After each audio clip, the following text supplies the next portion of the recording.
Hi everybody. So this is the continuation of our lecture on chapter 3, which is Rizal's childhood and formal education. For this video lecture, we will be focusing on Rizal's education, particularly his Philippine and foreign education. Okay.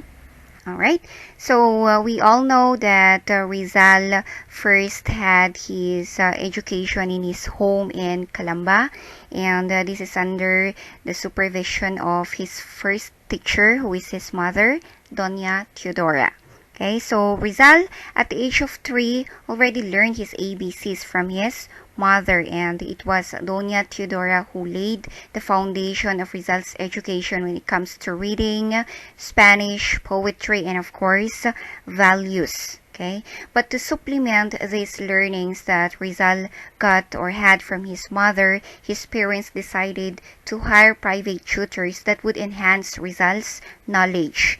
So his first teacher was Maestro Celestino, followed by Leon Monroy, who was a former classmate of Don Francisco, and Leon served to be Jose's tutor on Spanish and Latin, as well as writing and reading. Okay, and Leon stayed at the Rizal's house for 5 months until his sudden death. So when he died, Rizal's parents decided to send Rizal to Biñan, where he is to have his first formal education. Okay, so it was Pasiano, the brother of Rizal, who brought Rizal to Biñan through a karomata.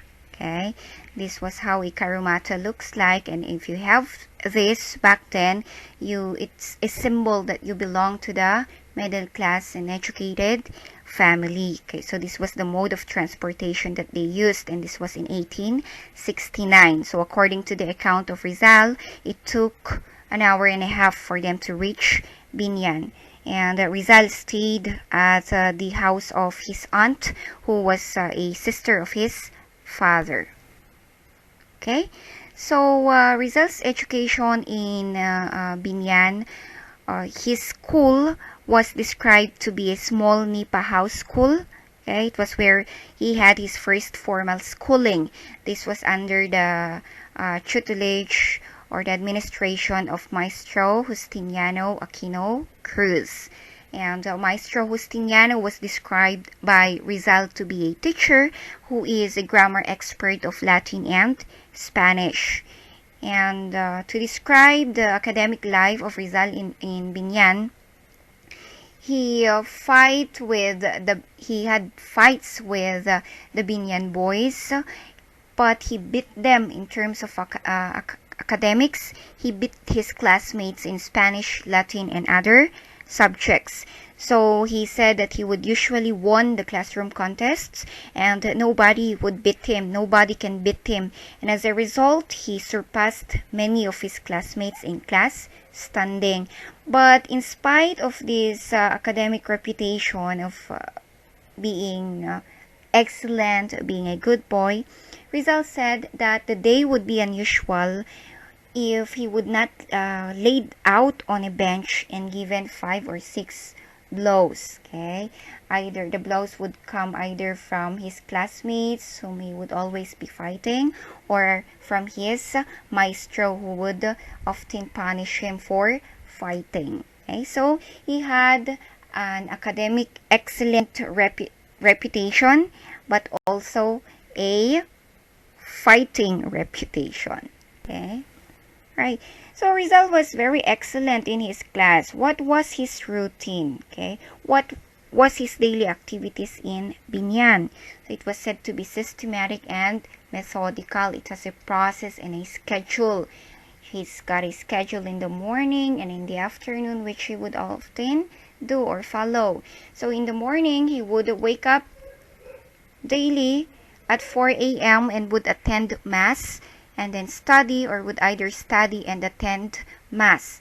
And then after studying or hearing Mass, he would go to the fruit plantation and eat mabolo. Okay, so this is how a mabolo fruit looks like for those who do not know. Okay, so after eating mabolo, he would have his breakfast, which consisted of boiled rice and fried 2 pieces of fried sardines. Okay, after breakfast, he would go to class and attend his classes until 10 a.m. and afterwards, he said that he would always go home immediately and have his lunch. So in the afternoon, he would attend his school from 2 p.m. to 5 p.m.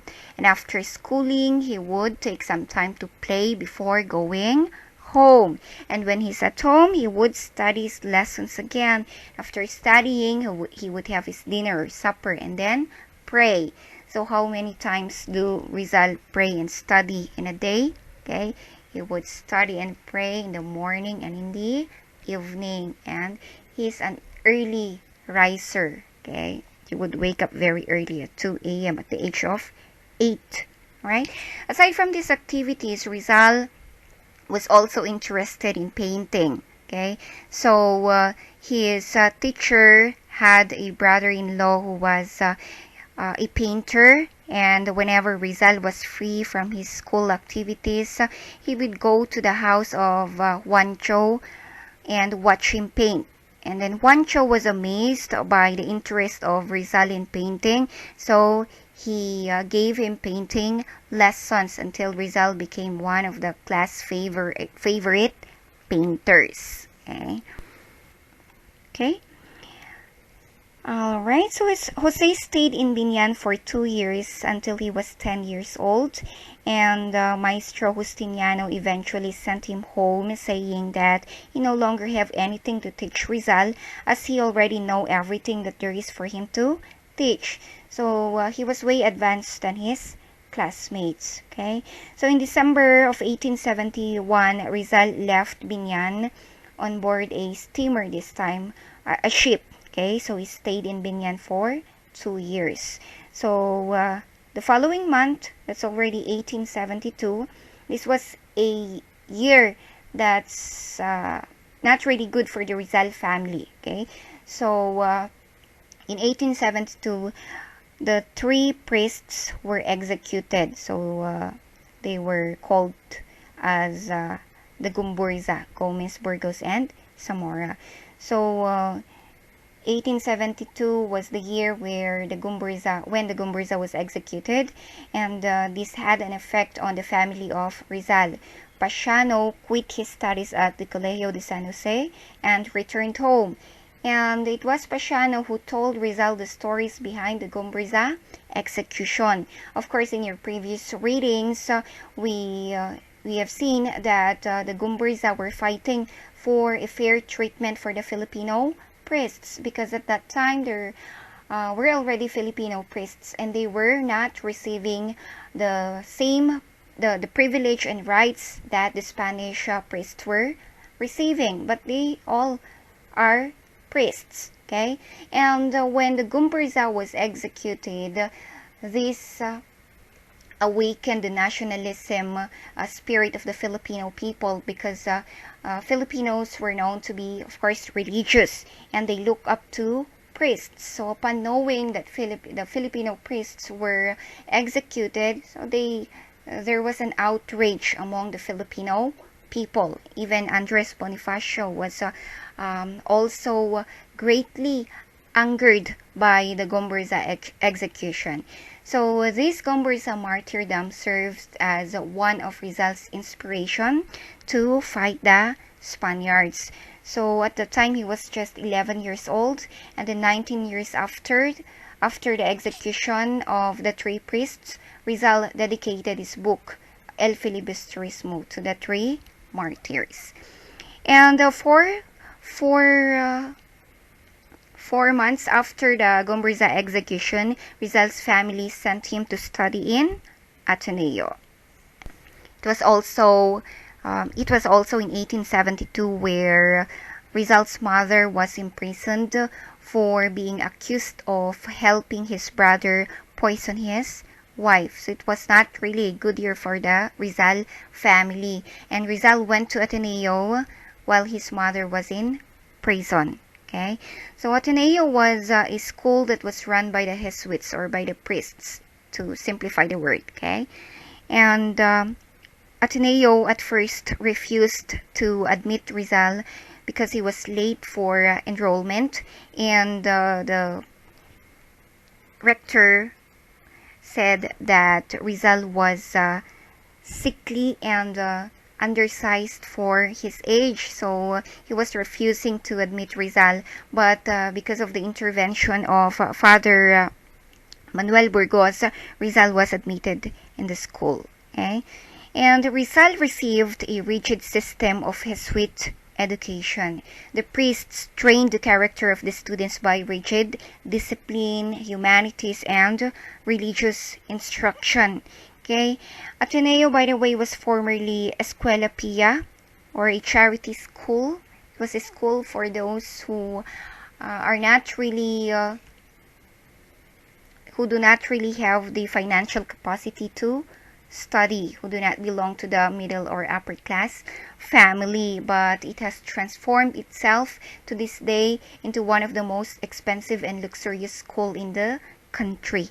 Okay, it was said that 3 units or 1 subject would cost 10,000 in Ateneo. So if you would attend Ateneo, most likely you would pay more than 100,000. Okay, for tuition fees and miscellaneous fees. So it's ironic that it was before a charity school, and now it has become one of the most expensive school in the country.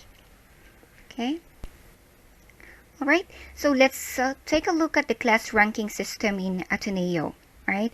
So there was a class ranking system where if you are intellectually behind, you will be classified to be a standard bearer. So if you are a newcomer or not really good in terms of your subjects, then you will be a standard bearer. That's the last rank. And then the next rank will be centurion, decurion, tribune, and the highest would be emperor. And Rizal started at the lowest class and was continually promoted until he reached the highest rank in just 1 month. That's because he obtained an excellent mark in all his subjects and examinations. So, of course, we can see that this is also the effect of his learnings at home and his parents deciding to give him tutors, and of course the training that he got from Maestro Justiniano. So when he went to Ateneo, he is already good. Okay, and of course not to set aside his the natural intellect that he really have, right? So Rizal also stayed at the house of Titay, okay, who owed Rizal's family 300 pesos. So may utang si Titay na 300 pesos sa pamilya ni Rizal. That's why Rizal stayed in his or in her house. Okay, Rizal became the emperor in just 1 month. So the academic basis was the basis for promotion was academic performance. He was the brightest pupil in the whole class, and he received a prize for this. The religious picture. It was a religious picture that he received as a prize. Okay. So, aside from his academic activities, Rizal was also active in his extracurricular activities. So, these are the extracurricular activities that he was involved in. He was a leader. Okay. Aside from being a class emperor, he was also a campus leader. He was a member of the Marian congregation and also a member of the Academy of Spanish Literature, and then a member of the Academy of Natural Sciences. So he was he was interested in Spanish literature and natural sciences. So aside from being an active leader, he was also an artist. He was a painter and a sculptor. So he engaged in painting and sculpting, and among his outputs were a carved image of the Virgin Mary and a carved image of the Sacred Heart of Jesus Christ. So aside from being a leader and an artist, he was also involved in gymnastics. So he was also a gymnast. Okay? All right. So in Ateneo, this is how we will be describing his academic achievements. Okay, so in his first year, he received an excellent mark in all his subjects and exams. On his second year, he obtained a medal at the end of the academic term. And then comes third year, he won prizes in quarterly examinations. And on his last year, or on his fourth year, he garnered 5 medals, which he said is it's something that he could give to repay his father's sacrifices, right? So on March 23rd, 1877, at the age of 16, he received the Bachelor of Arts degree, graduating as one of the 9 students in his class who were declared to be outstanding. So at 16 years old, he already have his Bachelor of Arts degree with highest honor. Okay. So after UST, he enrolled at the University of Santo Tomas, or UST, on April 1877. Because he was undecided on what course to take, he took up philosophy and letters. These are the courses that his father wanted for him. Okay, and under this study, he did studies in cosmology, metaphysics, history of philosophy. This was from 1877 to 1878. And then afterwards, he enrolled in medicine. So it was in UST where he had his 4 years of medical degree. Okay, at the Colegio de San Jose, which was then part of UST. Alright. And while studying at UST, because he was loyal to Ateneo, he enrolled in a surveying course, and he passed the final examination at the age of 17. Right? So he finished his surveyor's training in Ateneo in 1877, and he passed the licensing exam in 1878, and the license was only given to him in 1881 when he reached the age of majority. Okay, so it was 1881 where he was granted the title as a surveyor. Right, so take note of the years and the achievements that he did and the schools that he went to, because these are the details that you will be putting in on your activities. Right, and because Rizal was loyal to Ateneo, he continued to participate actively in the extracurricular activities of the school. Okay, so he became president of the Academy of Spanish Literature, of which he was only a member when he was a student at Ateneo, and then he was a secretary to the Academy of Natural Sciences. Okay, I'm sorry, president also, right? Okay, so let's take a look at also his extracurricular activities in the University of Santo Tomas. Okay, so at UST, he engaged or involved himself in literary contests, and one of the literary piece that he submitted in the contest where he participated was the poem To the Filipino Youth. So he wrote this in 1879. It was considered to be a classic and nationalistic poem, and this won first prize, and he received a prize, a pen. The prize that he received was a silver pen with a feather and decorated with a golden ribbon. So it was considered to be a classic poem because this was the first great poem in Spanish, which was written by a Filipino whose merit, was recognized by Spanish literary authorities. So they saw the brilliance of how Rizal wrote the poem, and they acknowledged it. And this poem expressed for the first time the nationalistic concept that the Filipinos were, that there is still fair hope for the motherland or the fatherland. Okay, so aside from engaging in literary contests, Rizal was also a student champion. Okay, he was the champion of the Filipino students in terms of fighting against the arrogant Spanish students. So he was leading the Filipino students in fighting discrimination, which is why he founded the secret society of Filipino students, which was then called Compañerismo.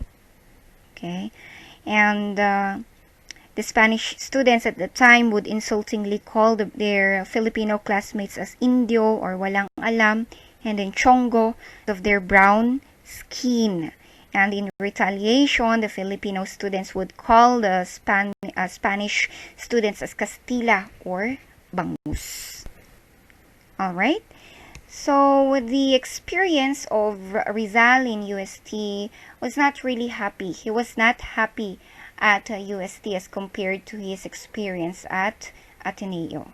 Okay, this was because of the hostility of the professors to him. They were not treating him well, and because of this, Rizal failed to win any high scholastic honors at the university.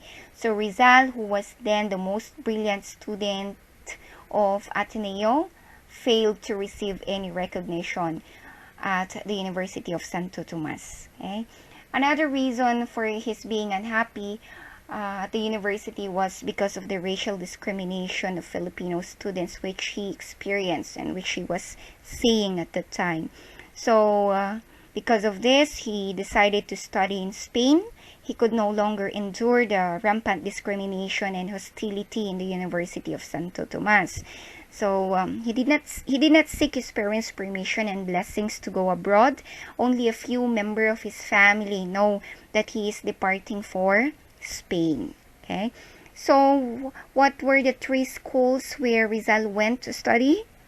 Of course, first we have the School of Maestro Justiniano, and then we have Ateneo, where Rizal excelled, and then we have University of Santo Tomas. Okay. Alright, so let's take a look at Rizal's education in Europe. Okay, he was 21 years old when he went to Europe. By the way, guys, just a trivia, we call Rizal as a polyglot also because he was fluent in 22 languages: Hebrew, Filipino, Ilocano, Bisaya, Chinese, Latin, Spanish, Greek, English, French, German, Arabic, Malay. These are just some of the language which he spoke. Okay, and they said that he can switch from one language to another when he is writing. Okay, he's also called a polymath. Okay, polyglot and then a polymath, which means that he was a person of great learning in several fields of study. Okay, he was a journalist, a playwright, an ophthalmologist, a historian, a farmer, painter, novelist, engineer, among others. Okay. All right. So the first school that Rizal attended when he was in Spain was Universidad Central de Madrid. Okay, it was here where he continued his his medicine degree. Okay, he finished his Doctor of Medicine degree at the university with fair rating. However, fair rating lang was not excellent because his rating was affected by his low grades that he got from UST, and also he was not awarded the doctor's diploma, okay, because of failing to pay the fees and the required thesis. Okay, so we do not call him as a doctor just because he's a doctor of medicine. He's not a licensed doctor. So later on we will see why we call him doctor. Okay. Okay. So also, when he was 24 years old, the Madrid University awarded him his degree of licentiate in philosophy and letters. So he received an excellent rating. So we can say that Rizal is better as a philosopher rather than a physician. As a physician, he only received fair rating, while as sorry, we have kids playing here. Ayun, wala na sila. Alright, so I was saying Rizal was better as a philosopher rather than a doctor of medicine, or rather than a medical student, because he received excellent rating in philosophy but just fair rating in his medicine degree, right? So that's an argument that we can raise. Alright, so after Universidad Central de Madrid, where did he go next? Okay, he went to the University of Paris, where he attended medical lectures, specializing on the eye. Okay, because he was wanting to cure his mother's blindness, Rizal went to Paris, specifically the University of Paris, and he worked as an assistant to Dr. Louis de Weckert for 3 months. And de Weckert was a leading French ophthalmologist, right? So it was through de Weckert where Rizal learned to perform all the ophthalmological operations. So he was, or it has been said that they were receiving or doing 10 operations in a day. And it was here where he was trained. Right? But living in Paris is so expensive. And on February of 1886, Rizal left Paris and went to where? Germany. Okay, so it was at the University of Heidelberg in Germany, where Rizal attended lectures and completed his eye specialization. He arrived here on February 3rd of 1886, and he studied under the tutelage of Dr. Otto Becker and Professor Wilhelm Kuhn. So they were the professors who enhanced the knowledge of Rizal when it comes to ophthalmology. Rizal also worked in the University Eye Hospital, and he was guided by Dr. Becker, who was of course also a renowned German ophthalmologist. So it was here where he learned to use the then newly invented ophthalmoscope, which he used to operate on his mother later on. Okay, right, so let's where are we now? Guys, by the way, ophthalmology at that time was already a separate specialty or a separate field of study, but there were no organized program or residency program. So most postgraduate trainings were obtained through preceptorships or training under the tutelage of well-known professors. So it was under the training of well-known professors where Rizal completed his eye specialization, which is why we call him a doctor. He was a doctor of the eye. Okay, right? Okay, so after University of Heidelberg, Rizal went to the University of Leipzig in Germany also.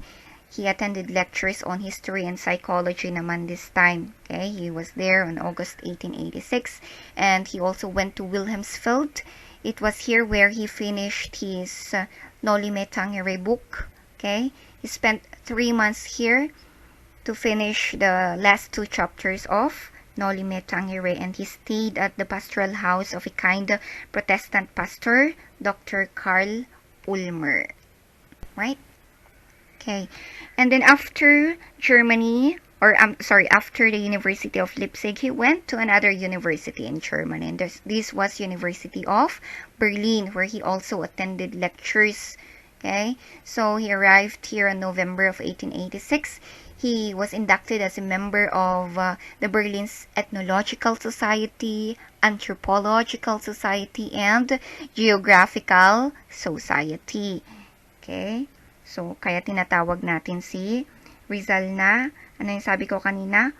Polymath. Okay, because he was an expert in different fields of studies. Right? So, in Germany, Rizal met and befriended the famous academicians and scholars at that time. So, he met and he was friend with German historians, German anthropologists, with anatomy professors, among others. Okay? And Rizal was well respected, okay, by the academicians whom he associated with, and he was known in Europe also. So you would somehow find infrastructures in Europe who are known, who were named after Rizal. Okay, right? So our next lecture Our next lecture will be discussing for the foreign travels of Rizal. Okay, so you would, of course, you have seen that he went to Spain, he went to Paris, he went to Germany, but there are also other countries where he went, okay, and you could use this in answering your activities. There are parts in Asia, countries in Asia where he already went, in UK and the United States. All right, thank you for listening, guys.